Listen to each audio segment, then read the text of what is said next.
राजीव रंजन का रुख कर लेते हैं। राजीव, शायद अब सच उगल दें ये तीनों आरोपी जो अब तक अपनी जुबान को बंद किए थे। क्या इन्होंने खुद सब कुछ किया है या किसी का निर्देश था, किसी के कहने पर इन्होंने अतीक और अशरफ की हत्या की? और सबसे बड़ा सवाल यह है कि शनिवार रात की ये घटना है जब दोनों भाइयों की हत्या की गई। इतने दिन हो गए हैं राजीव, बस जांच आगे बढ़ रही है। ना तो शाइस्ता गिरफ्तार हुई है, ना गुड्डू मुस्लिम गिरफ्तार हुआ है, अहम कड़ी है इस मामले की।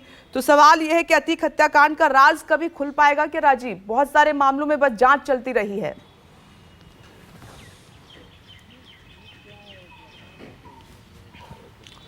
बात बिल्कुल आपकी सही है विपनेश की अतीक और अशरफ हत्याकांड का राज खुलेगा कि नहीं, ये सबसे बड़ा सवाल है। और अतीक और अशरफ को मरवाए जाने के पीछे किन लोगों का हाथ है और इन शूटरों ने किन के कहने पर मारा है, ये सामने आ पाएगा कि नहीं। जब ऐसे समय में हमें अतीक और अशरफ के हत्या की बात या हत्या आरोपियों का मकसद की बात की ज़्यादा जानकारी लेने की कोशिश है, तब ऐसे समय में अतीक अहमद और अशरफ के गुलाबी सफ़ेद पर्ची का जिक्र हो रहा है। अरे जो लोग इलाहाबाद से ना वाकिफ़ हैं वो भले ये सफ़ेद पर्ची और गुलाबी पर्ची की बात करें, लेकिन जिन लोग इलाहाबाद को जानते हैं पिछले 40 सालों से 35 सालों से, उन्हें अतीक अहमद के बारे में पता है। अतीक अहमद को पैसा लेने के लिए किसी सफ़ेद गुलाबी पर्ची की ज़रूरत नहीं पड़ती। ये आपको मालूम है कि साबरमती जेल में रहते हुए अतीक अहमद लगातार अपने गुर्गों और जिनसे उसको वसूली करनी रहती थी आईफोन के जरिए वो करता रहा था, आईफोन के जरिए संपर्क में था। कल मैंने जिस जीशान जानू का आपको इंटरव्यू दिखाया, उसने साफ तौर पे कहा कि उसके बेटे ने कहा कि लो अब्बू से बात कर लो। और साबरमती जेल से अब्बू के अपने संपर्क में उमर, अली, असद, शाइस्ता, ये सब जेल में संपर्क में थे। अशरफ बरेली जेल से संपर्क में था, बरेली जेल में बैठ करके उमेश पाल के हत्या की साजिश उसने रची।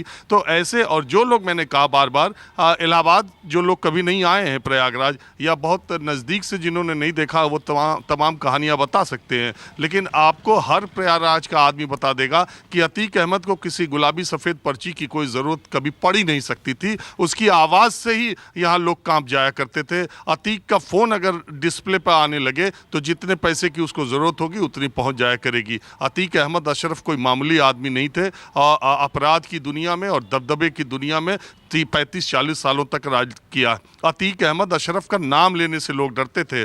कोई विधायक जी कहता था दोनों को, कभी छोटे विधायक जी कहते थे। तो दूसरी बात यह है कि अब बात इसकी नहीं कि अतीक और अशरफ अपना कारोबार कैसे चलाते थे, ये तो दुनिया ने देखा है। और पिछले 6 साल की कार्रवाई में दर्जन से ज़्यादा गुर्गों के घर गिरा दिए गए। अतीक अहमद का ज़मींदोज़ हुआ घर है, कारोबार जितना है सब सिमटा हुआ है, कुर्की है, सब कुछ ख़त्म है और सारी चीज़ें सबके सामने है। अतीक अहमद का जो साम्राज्य है और अशरफ का, वो कोई छुपा या नई बात आने की उसमें नहीं है कि वो ये था, वो उसने ऐसे पैसे वसूले। वैसे सवाल इस समय सिर्फ एक है कि अतीक और अशरफ की हत्या किसने कराई। सारी बात उस पर टिकी रहनी चाहिए और चर्चा उसी पर होनी चाहिए। अतीक और अशरफ की हत्या में जो चौंकाने वाले तथ्य आ रहे हैं और पुलिस की तरफ से जो बातें सामने आ रही हैं, वो बहुत सवालिया निशान खड़े करती हैं विपनेश। सबसे बड़ा सवाल तो ये है कि आपको याद भी नहीं होगा, जो दर्शक देख रहे हैं उनको किसी को ये याद नहीं होगा कि आज तक छोटी से छोटी या बड़ी से बड़ी आपराधिक घटना हुई हो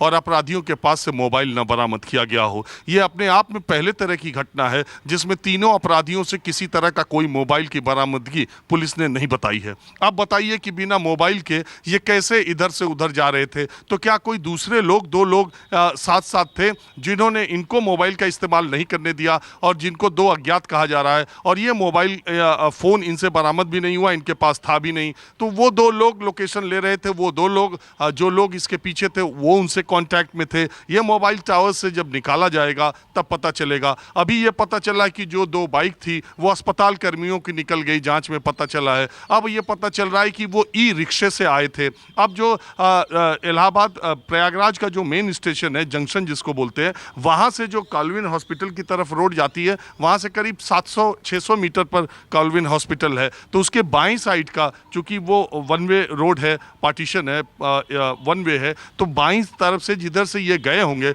उधर के 14 से 16 होटल और लॉजेस के सीसीटीवी के जो डीवीआर जिनको बोलते हैं वो निकाल लिए गए हैं, वो पुलिस के पास है। इसके अलावा कॉल्विन हॉस्पिटल के पास लगे जो डीवीआर है वो भी निकाले गए हैं। तो क्या 2 लोग पीछे से थे जो कि इन तीनों के पास से मोबाइल निकाल चुके थे, तो वो 2 लोग किससे गवर्न हो रहे थे? मोबाइल टावर से लोकेशन ली जाएगी तो पता चलेगा। तो दूसरी बात है कि अभी तक की पूछताछ में पुलिस को इन्होंने कुछ भी नहीं बताया है। जो शुरुआती जब ये धरे पकड़े गए थे और शाहगंज पुलिस थाने में गए थे, तब इन्होंने कहा था कि हम मार के माफिया बनना चाहते हैं, ये तर्क किसी के गले नहीं उतरेगा। तो मूल सवाल यही है कि अतीक और अशरफ को मारने के पीछे कौन है? वो कौन सफेद पोश है? वो कोई उद्योगपति है? वो कोई पूंजीपति है? वो कोई अतीक और अशरफ के गोल का ही कोई गुर्गा है? और क्या जो जिन लोगों से अतीक ने पैसा लगाया था और बाद में मेयर चुनाव का जब शाइस्ता परवीन को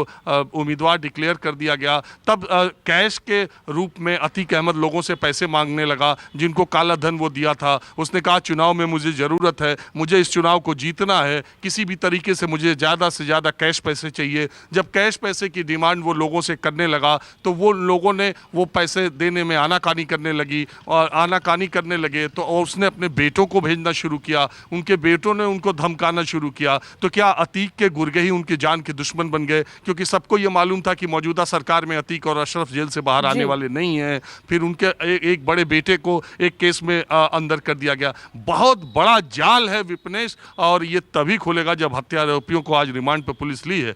अब सच सामने तभी आएगा जब ये मामला आएगा। दूसरी तरफ गुड्डू मुस्लिम की फरारी एक बहुत बड़ा रहस्य है, शाइस्ता परवीन का सामने ना आना ये भी एक बहुत बड़ा रहस्य है, और ये दोनों जब तक सामने नहीं आते बहुत सी परतें नहीं खुल पाएंगे। बिल्कुल राजीव, आप सही कह रहे हैं। और इन दोनों की गिरफ्तारी, इन दोनों को पकड़ना पुलिस के लिए इतना मुश्किल क्यों होता जा रहा है, ये भी अपने आप में एक बहुत बड़ा सवाल यहाँ पर उठ खड़ा हो रहा है। नमस्कार, मैं हूं मानक गुप्ता।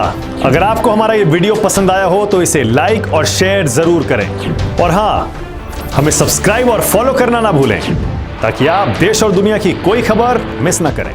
तो जुड़े रहिए हमारे साथ और देखते रहिए न्यूज़ 24।